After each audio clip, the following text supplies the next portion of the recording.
चुनाव आयोग की पोल अब एक बार फिर खुल गई है। कहा जा रहा है कि आयोग खुलकर अब बीजेपी के समर्थन में खड़ा दिखाई दे रहा है। वैसे भी चुनाव आयोग पर ये आरोप लगते ही रहे हैं, खासकर अभी हाल ही में जो बिहार विधानसभा चुनाव हुए हैं उससे पहले एसआईआर प्रक्रिया जिस जल्दबाजी में शुरू की गई उसके बाद से विपक्ष यही कह रहा है, और फिर जो नतीजे आए उसके बाद विपक्ष खुलकर ये बात कह रहा है कि ये चुनाव ज्ञानेश कुमार ने लड़ा था और ज्ञानेश कुमार आखिरकार बिहार को जीत गए। और ऐसे में अब एक बार फिर इन्हीं आरोपों को बल मिल गया है। कहा जा रहा है कि चुनाव आयोग का काम बीजेपी के हक में काम करने का ही हो गया है। जिस राज्य को बीजेपी जीतना चाहती है, चुनाव आयोग उसे बीजेपी को सौंप देता है। चुनाव की पूरी प्रक्रिया वैसे ही अंजाम दी जाती है जैसा बीजेपी हाईकमान से आदेश आता है। और अब पश्चिम बंगाल विधानसभा चुनाव को लेकर चुनाव आयोग जो भी फैसले ले रहा है उससे राज्य की सत्ताधारी पार्टी भड़क उठी है। पश्चिम बंगाल में मार्च अप्रैल 2026 में विधानसभा चुनाव हो सकते हैं और अब चुनाव आयोग की तरफ से एक फरमान जारी किया गया है और इस फरमान में लिखा गया है कि निजी आवास में भी पोलिंग बूथ बन सकते हैं। अब इस फरमान के बाद सवाल ये उठ रहे हैं कि क्या ये आवाज बीजेपी नेताओं के कब्जे वाले होंगे? आखिर इस तरह के फैसले लेने के लिए चुनाव आयोग पर दबाव बना कौन रहा है? किसको फायदा पहुंचाने के लिए चुनाव आयोग इस तरह के फैसले ले रहा है? तो आज हम चुनाव आयोग पर उठते इसी सवाल और मुश्किल में घिरती बीजेपी को लेकर करने जा रहे हैं बात। नमस्कार, मैं हूं अंशिता। आप जानते ही हैं पश्चिम बंगाल में 4 महीने में विधानसभा चुनावों का ऐलान होना है, लेकिन उससे पहले एसआईआर के मुद्दे पर चुनाव आयोग और टीएमसी सरकार आमने सामने आ गई हैं। दरअसल राज्य की सत्ताधारी पार्टी ने एसआईआर के खिलाफ मोर्चा खोल दिया है और चुनाव आयोग पर गंभीर आरोप लगाते हुए नए सवाल पूछे हैं। बता दें कि मुख्यमंत्री और तृणमूल कांग्रेस की चीफ ममता बनर्जी ने मुख्य चुनाव आयुक्त ज्ञानेश कुमार को एक हफ्ते के अंदर लगातार दूसरी बार एक और चिट्ठी लिखी है। इस पत्र में ममता ने ज्ञानेश कुमार से एसआईआर से जुड़े 2 मुद्दों पर तत्काल हस्तक्षेप करने की मांग की है। यानी ममता बनर्जी का कहना है कि जल्दी से जल्दी इस मामले पर ध्यान दे ज्ञानेश कुमार और इस मुद्दे को यहीं के यहीं रोका जाए, ऐसा उनका कहना है। क्योंकि उन्होंने पत्र में राज्य के मुख्य निर्वाचन अधिकारी की तरफ से जिला निर्वाचन अधिकारियों को जो निर्देश दिए गए हैं उनका जिक्र किया है और वो निर्देश हैं कि वो एसआईआर या दूसरे चुनाव संबंधी कामों के लिए संविदा पर डेटा एंट्री ऑपरेटरों और बांग्ला सहायता केंद्र के कर्मचारियों को नियुक्त ना करें, ऐसी मांग ममता बनर्जी ने की है।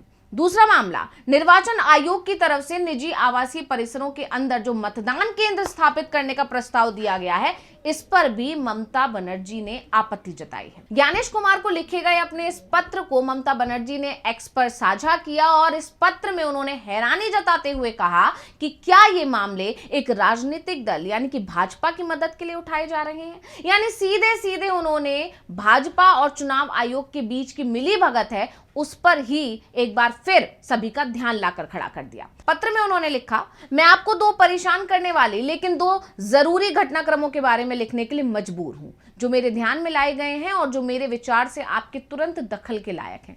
मेरा पहला ऐतराज सीईओ पश्चिम बंगाल की ओर से जारी संदिग्ध केंद्रीकृत टेंडर से जुड़ा हुआ है। हाल ही में यह बात सामने आई है कि पश्चिम बंगाल के सीईओ ने डिस्ट्रिक्ट इलेक्शन ऑफिसर का एसआईआर से जुड़े या दूसरे इलेक्शन से जुड़े डेटा काम के लिए कॉन्ट्रैक्ट पर डेटा एंट्री ऑपरेटर और बांग्ला सहायता केंद्र यानी बीएसके के स्टाफ को काम पर न रखने का निर्देश दिया है। इसके साथ ही सीईओ के ऑफिस ने 1 साल के लिए 1000 डेटा एंट्री ऑपरेटर और 50 सॉफ्टवेयर डेवलपर को काम पर रखने के लिए एक रिक्वेस्ट फॉर प्रपोजल जारी किया है।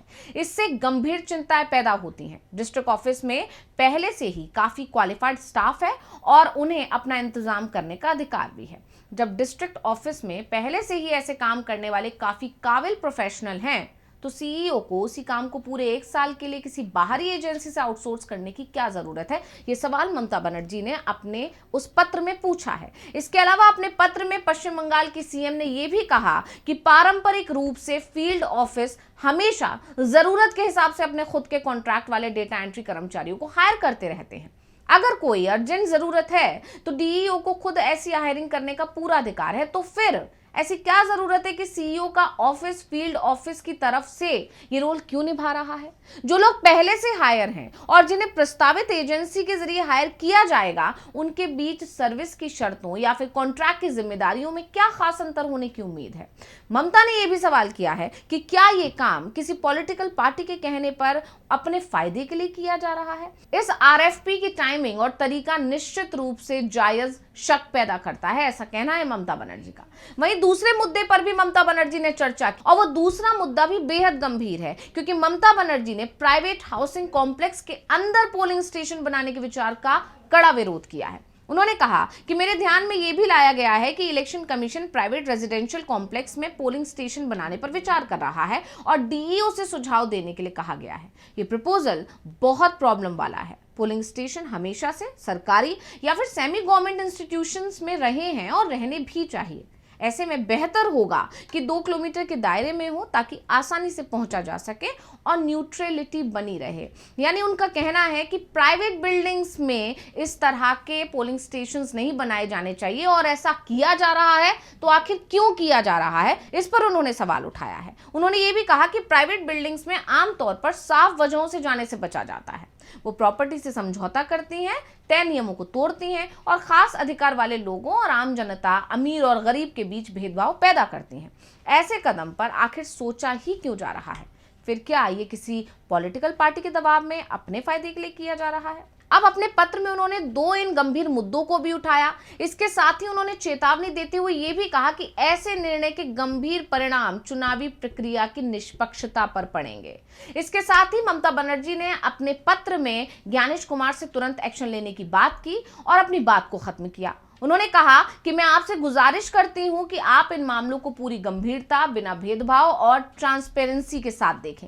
ये जरूरी है कि कमीशन की इज्जत, न्यूट्रलिटी और क्रेडिबिलिटी पर कोई आंच ना आए और किसी भी हालत में इससे कोई कॉम्प्रोमाइज नहीं होना चाहिए। ममता बनर्जी का साफ साफ कहना है कि ये सब बीजेपी को फायदा पहुंचाने के लिए ही हो रहा है।